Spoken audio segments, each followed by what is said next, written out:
Welcome. Today we are discussing factors affecting reaction velocity or enzyme activity. If you feel that I am speaking too slowly, feel free to increase the playback speed at your end. Enzymes can be isolated from cells and their properties can be studied in a test tube in vitro. Different enzymes show different responses to changes in substrate concentration, temperature, pH, etc. Enzymatic responses to these factors give us valuable clues as to how enzymes function in living cells, that is, in vivo. International Unit (IU or U) of enzyme activity is the amount of enzyme that catalyzes the conversion of 1 micromole of substrate into product per minute under standard assay conditions of temperature, pH, substrate concentration. Measure of enzyme purity is specific activity, which is international unit per milligram of protein.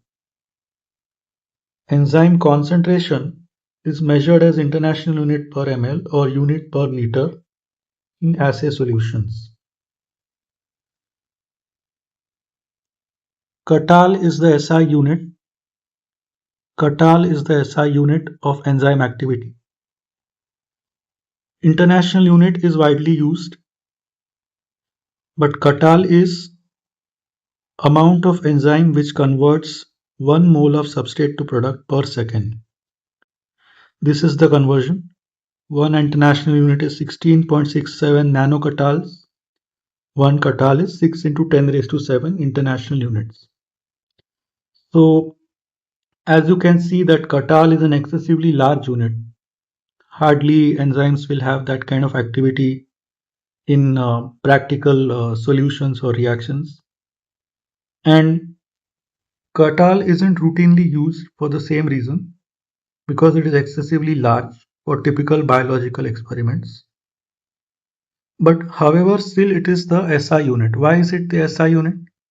Because the International System of Units favors strict coherence. International System of Unit defines all units on 7 basic units. Like for amount of substance, mole is the unit, and for time, second is the unit. And that's why mole per second or catal is the SI unit of enzyme activity. Factors affecting enzyme activity or rate of reaction are enzyme concentration, temperature, pH, substrate concentration, product concentration, presence of activators or inhibitors, and certain physical agents. What is the effect of enzyme concentration on the velocity of reaction? That velocity of reaction is directly proportional to amount of enzyme as long as the amount of substrate is not limiting. In the sense that if the amount of substrate is considered to be infinite, velocity of reaction will increase in direct proportion to the amount of enzymes. Effect of temperature on enzyme activity.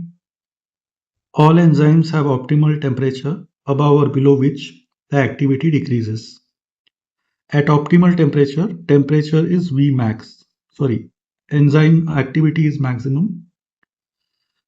Bell-shaped curve is obtained when enzyme activity is plotted against temperature. So above that temperature and below that temperature, enzyme activity is decreased. At optimum temperature, enzyme activity is maximum or Vmax. As the temperature increases, kinetic energy of substrates increases, causing increased collision between enzyme and substrate, and more reactants attain activation energy. At optimum temperature, velocity is Vmax. Further increase in temperature causes gradual denaturation of enzymes, and enzymes are proteins, so they get denatured by temperature, and the rate of reaction decreases.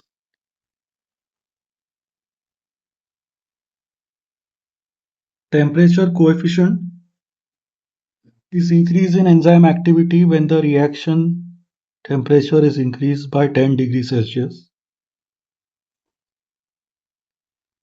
For most body enzymes, temperature coefficient is 2 between 0 and 40 degrees. That means that the enzyme activity doubles for every 10-degree rise in temperature between 0 and 40 degrees.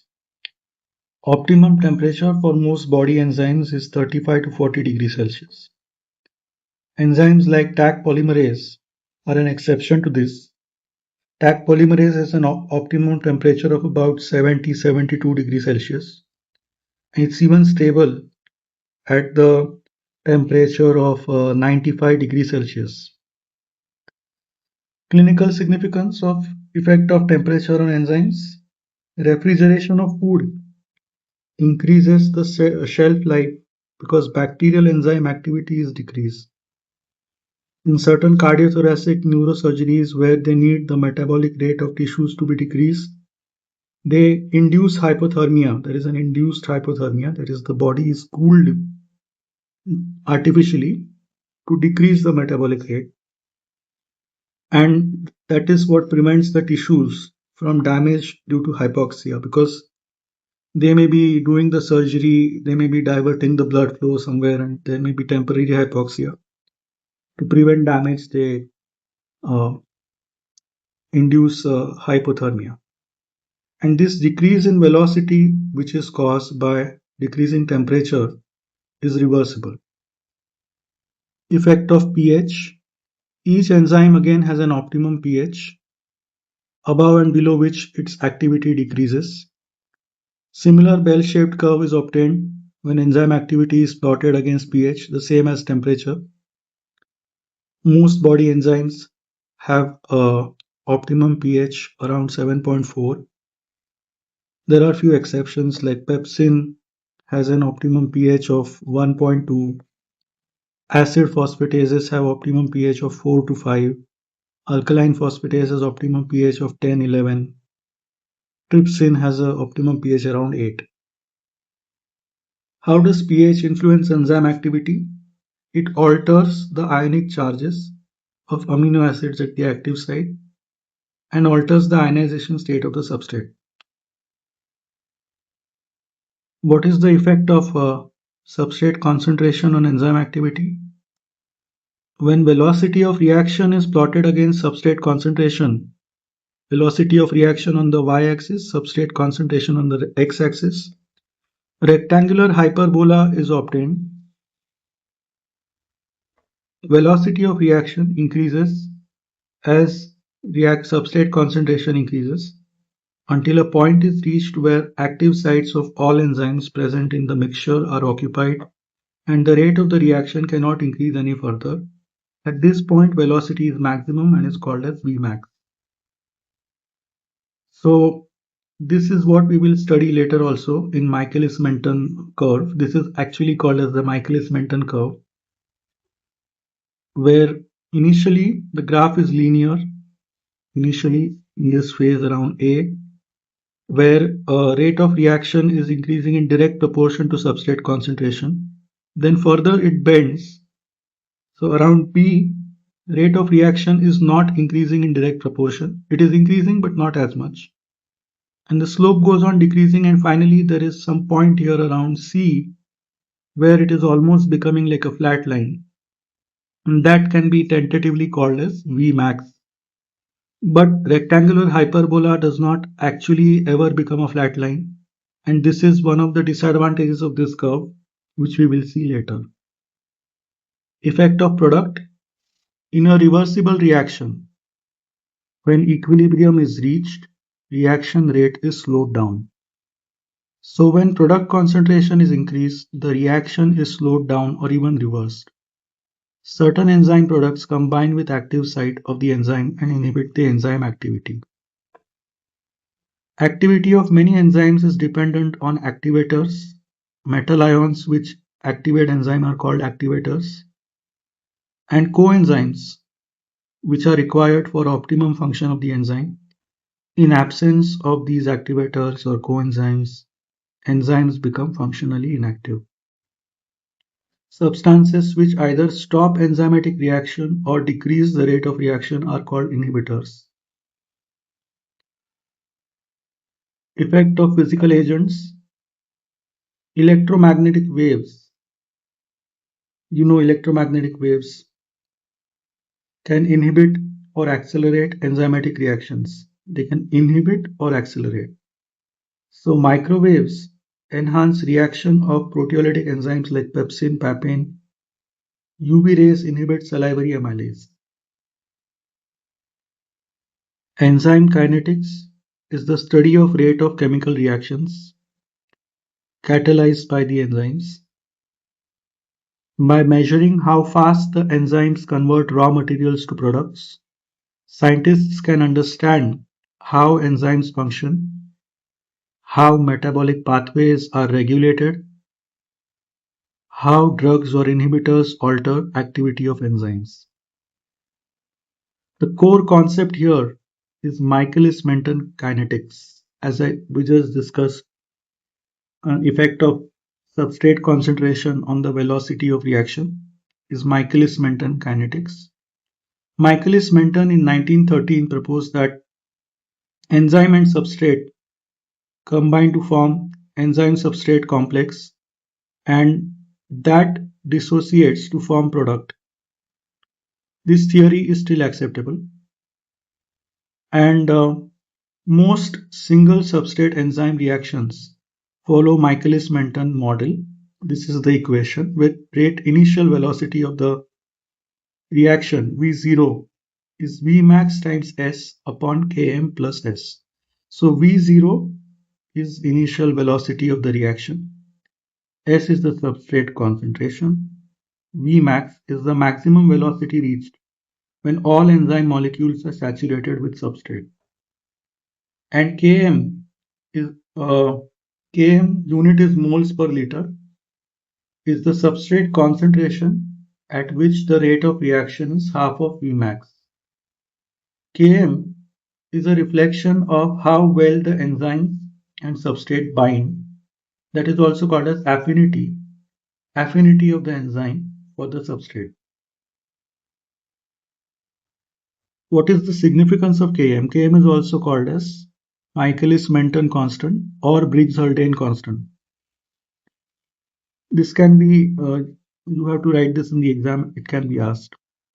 Km is like a thumb impression or signature of every enzyme. That is, Km is constant for an enzyme for its substrate. It is characteristic of an enzyme for a substrate. Km is a measure of affinity of enzyme for substrates. Lower Km means higher affinity and vice versa. Glucose is phosphorylated by glucokinase as well as hexokinase, which is present in all tissues. Hexokinase is present in all tissues. Glucokinase is present mostly in the liver. So the Km of glucokinase is 10 millimoles per liter and hexokinase is much lesser at 0.05 millimoles per liter, which suggests that hexokinase has higher affinity for glucose. Km is not dependent on concentration of enzyme. Km is dependent only on concentration of substrate. Why is that? Because no matter what is the concentration of enzyme, the concentration of substrate required to occupy 50% of the active sites of the enzyme will remain the same, right? That is why Km is not dependent on concentration of enzyme. Enzymes have 50% affinity at Km, that is 50% active sites are engaged, 50% are free. Km helps us understand the natural substrate of an enzyme. Like for enzymes that act on multiple substrates like hexokinase, it acts on glucose, it acts on fructose, galactose, mannose, right? But it has lowest Km for glucose among all hexoses. And that is how you can say that natural substrate for hexokinase is glucose. pH temperature inhibitors affect Km value. Isoenzymes have different Km for same substrate like glucokinase has different Km than hexokinase, glucokinase and hexokinase are isoenzymes. Km for most enzymes is 10 raised to minus 5 to 10 raised to minus 2 moles per liter. How is Km calculated? Enzyme and substrate form enzyme substrate complex. So this reaction till the point of enzyme substrate complex formation is reversible. Once that enzyme substrate complex is formed or activation energy is reached, then the reaction is pretty much irreversible. It goes towards spontaneous formation of product. And this K1, K2, K3 are the velocity constants. And mathematically Km can be calculated by this formula, K2 plus K3 upon K1. Michaelis-Menten equation is V0 is Vmax S upon Km plus S. Now in this equation, if we substitute half of Vmax in place of V0, we'll get finally by doing calculation that Km is S. This is mathematical proof of Km being half Vmax. How do you estimate Km? From graph? That graph which we draw by substrate concentration on the x-axis and velocity of reaction on the y-axis is called as a Michaelis-Menten curve. Right? This is plotted keeping all other factors constant. This graph is a rectangular hyperbola. Vmax is the substrate concentration beyond which there is no apparent increase in velocity of the reaction. And substrate concentration, half of Vmax, is Km. But as you can see mathematically, that rectangular hyperbola never really flattens. That is, the curve has a slope which is never constant. It tends towards Vmax, but the exact point of Vmax is not reached. You had in derivation like d by dx of something which tends to something. In maths, we had that derivation that x tends to something, x tends to 0. That means x is going very close to 0 but not becoming equal to 0. So in this curve, that never really becomes a flat line. There's always some kind of a slope to it. And that's why pinpointing Vmax on the curve is only a rough estimate. That is what is described in books as Vmax is approached asymptotically.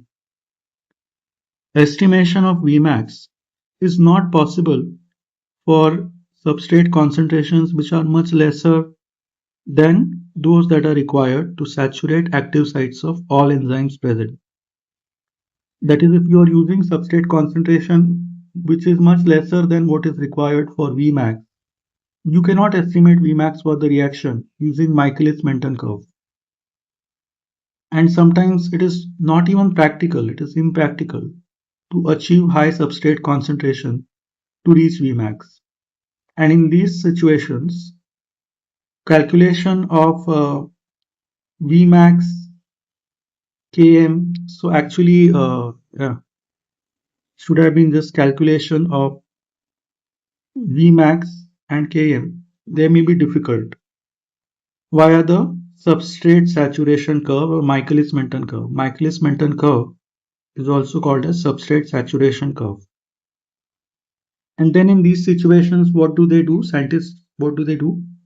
The experimental data at lower concentration is thus plotted as reciprocals, and that is called as the Lineweaver-Burk plot or double reciprocal plot.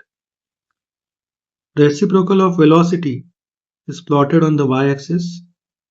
Reciprocal of substrate concentration is plotted on the x-axis. Now what happens is the beauty or the magic or the fun part about this is people who are good at maths, they will already know that when you plot a graph of reciprocal of this rectangular hyperbola, you get a straight line. We'll see in the next slide. And that because of that, that advantages of that we'll see in the next slide. And this equation for Lineweaver-Burk plot can be is a reciprocal of Michaelis-Menten equation. 1 upon V is Km plus S upon Vmax S, reciprocal of Michaelis-Menten equation. So this is the Lineweaver-Burk plot where reciprocal of substrate is on the x-axis, reciprocal of velocity is on the y-axis, right? So the equation is 1 upon V is Km plus S upon Vmax S. So you just rearrange it. So 1 upon V is Km upon Vmax S, right? Plus S upon Vmax S. And so this S and S gets cancelled. And you can just take this outside here. So it becomes 1 upon V is Km upon Vmax into 1 upon S plus 1 upon Vmax. So this becomes like Y, which is 1 upon V, is equal to A x plus B. So Y is equal to Ax plus B. Y is 1 upon V, A is Km upon Vmax, X is 1 upon S, B is 1 upon Vmax. So the x-intercept is reciprocal of Km, right? X-intercept is a point at which the line will cut the x-axis. This is an extrapolation. This part is extrapolation. Actually, in experiment, we plot only from here. And the behind this is extrapolation. Is a reciprocal of Km. Y-intercept is 1 upon Vmax. Estimation of Vmax and Km is more accurate and much more simplified as compared to substrate saturation curve or Michaelis-Menten curve. Why much more accurate? Because it is a straight line and you are getting a definitive value of Vmax by the y-intercept, which is 1 upon Vmax. And you're getting a definitive value of Km from the x-intercept, which is 1 upon Km. Whereas in the Michaelis-Menten curve, it is just going like it's not really flat lining. You never know at exactly which point it has become a flat line. It never really becomes flat line. And also, if you are conducting the experiment with substrate concentrations which are much lower than Vmax, you can still get Vmax because this line you will still get at concentrations which are much lower than Vmax. Some enzymes exhibit cooperative binding.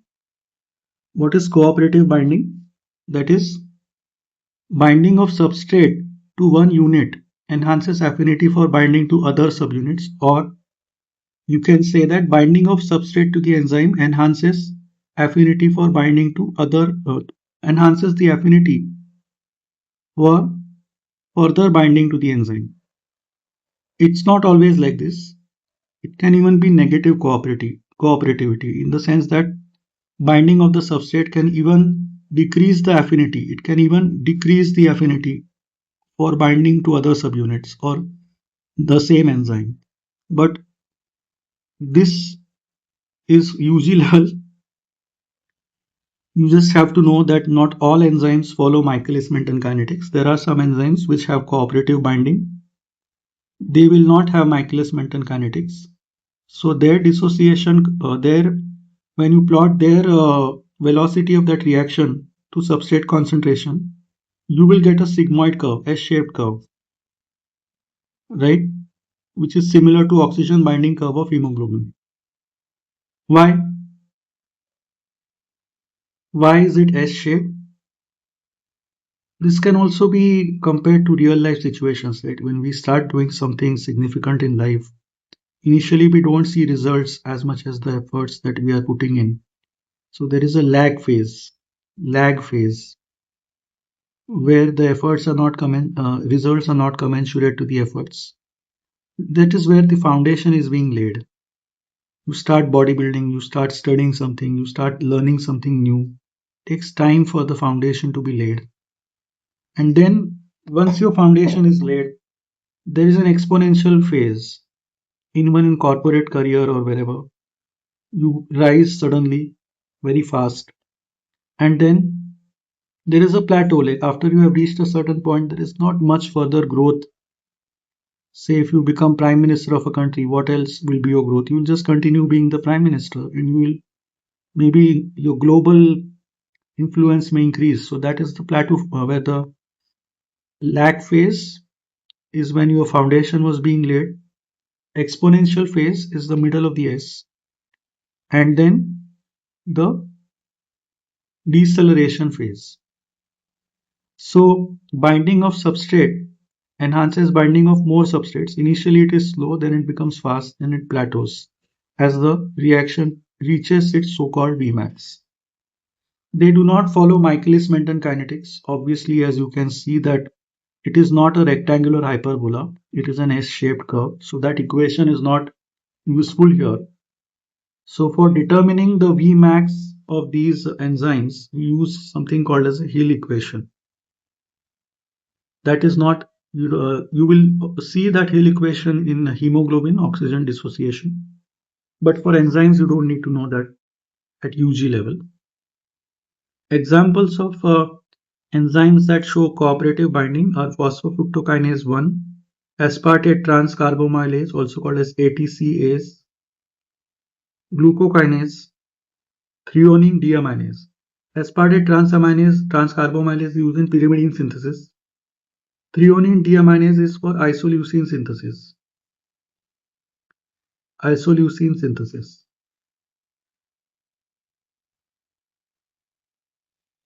Isoleucine is an essential amino acid, and synthesis of isoleucine is from threonine by threonine deaminase. You can see that glucokinase is a monomeric enzyme. Despite being a monomeric enzyme, it is showing cooperative binding.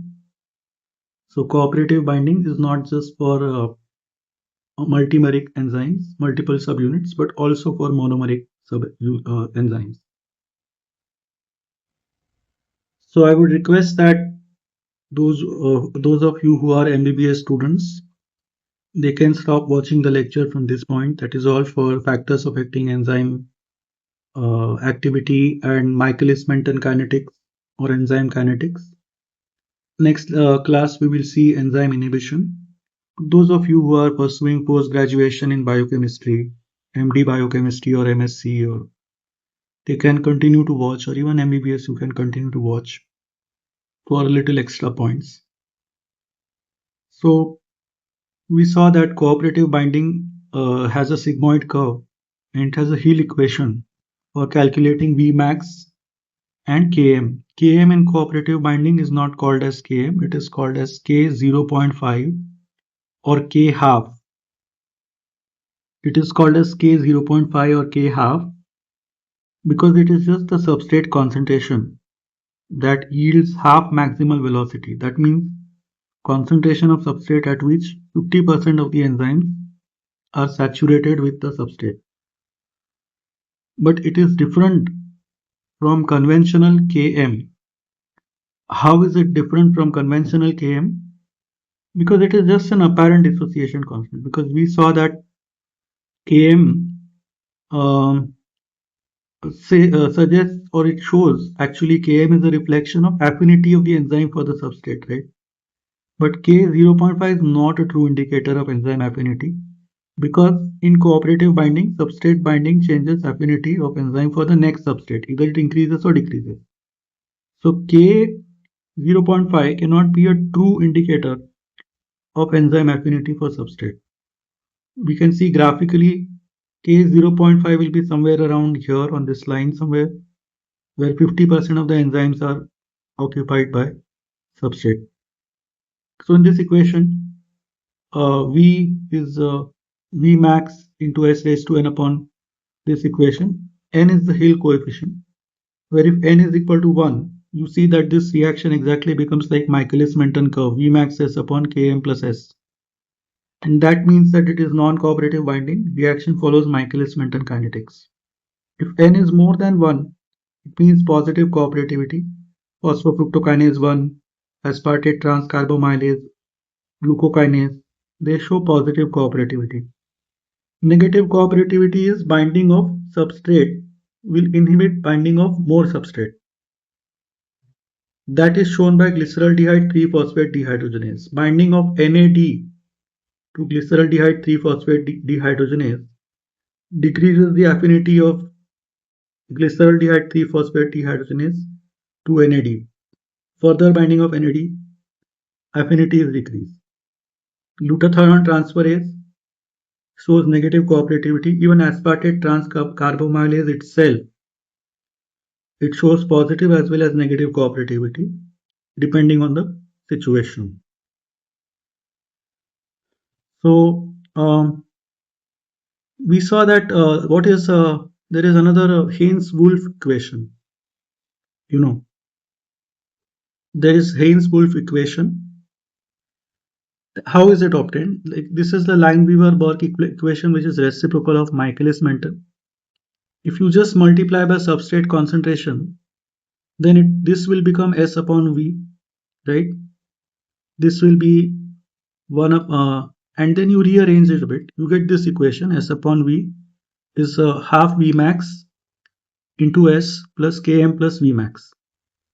So this also is a Y is equal to AX plus B type of equation, where Y is S upon V, 1 upon Vmax is A, X is substrate concentration, and B is Km upon Vmax. This is the Hanes-Woolf equation. X-axis on this will be substrate concentration, Y-axis will be S upon V. That is why it is also called a single reciprocal plot, because there is only one reciprocal. X-axis is the substrate concentration itself. X-intercept is the minus of Km. Y-intercept in Hanes-Woolf equation is Km upon Vmax. In Lineweaver-Burk plot, now what is this Hanes-Woolf equation is statistically superior to Lineweaver-Burk plot. Why?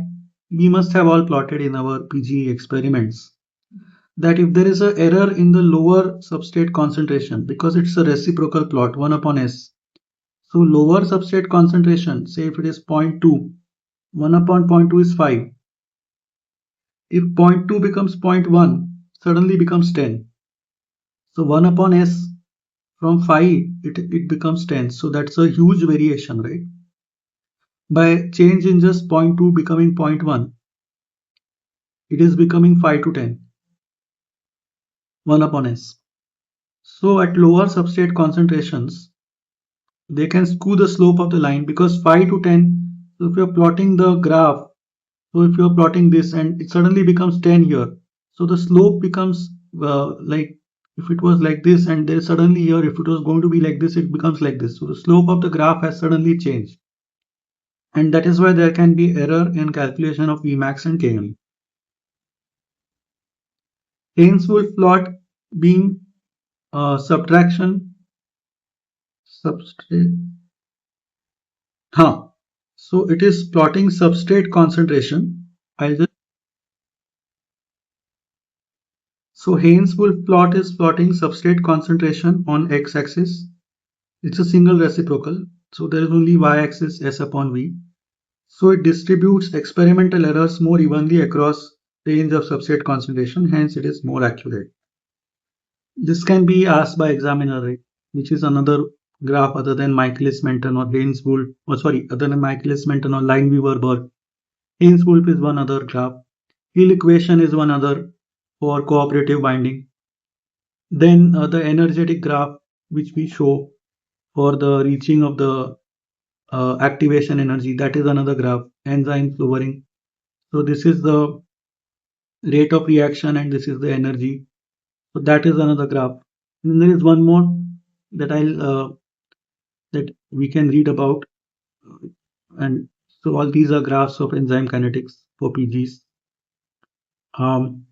Lineweaver-Burk plot often bunches all the high substrate concentration near origin, making it difficult to read. You see if it is like 0.8, so 1 upon 0.8 will be some 1.2 something, 1 upon 0.9 also will be 1.1 something, 1 upon 0.95 will be also 1 point something 08 something. So all those points will be clustered together here, and the lower substrate are far away and they can cause higher variation, lower substrate, and higher substrate concentration are all clustered together. So they may be sometimes difficult to read. Whereas Hanes-Woolf data points, because it is just plotting directly substrate concentrations. So different concentrations will have different distinct points here. And they are spread more linearly across the graph, making it easier to visualize deviation from linearity, as those caused by allosteric effects or varying types of enzyme inhibition. Now the question arises, why is Lineweaver-Burk plot even taught despite its flaws?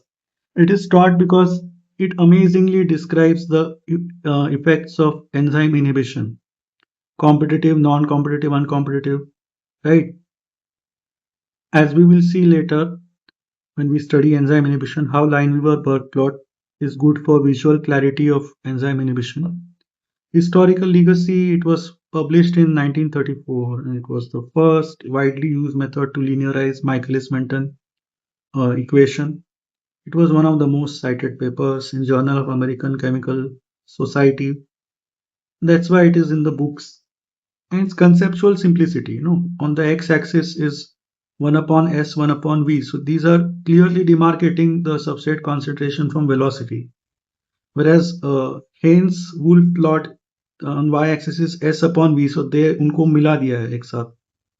So because of that, Lineweaver-Burk plot is more simple, separates dependent, independent variables more clearly than Hanes-Woolf plot, and Lineweaver-Burk plot makes it easier for students to understand relationship between rate and concentration. Rate and concentration, right? Even though it is distorting the error. So that is why Hanes-Woolf is statistically superior, but it is still Lineweaver-Burk is most commonly used because of the uh, easier way of how it explains enzyme inhibition, etc. But in modern research, they use non-linear regression, that is computational fitting to data to Michaelis-Menten curve, and that is how they are calculating Vmax and Km.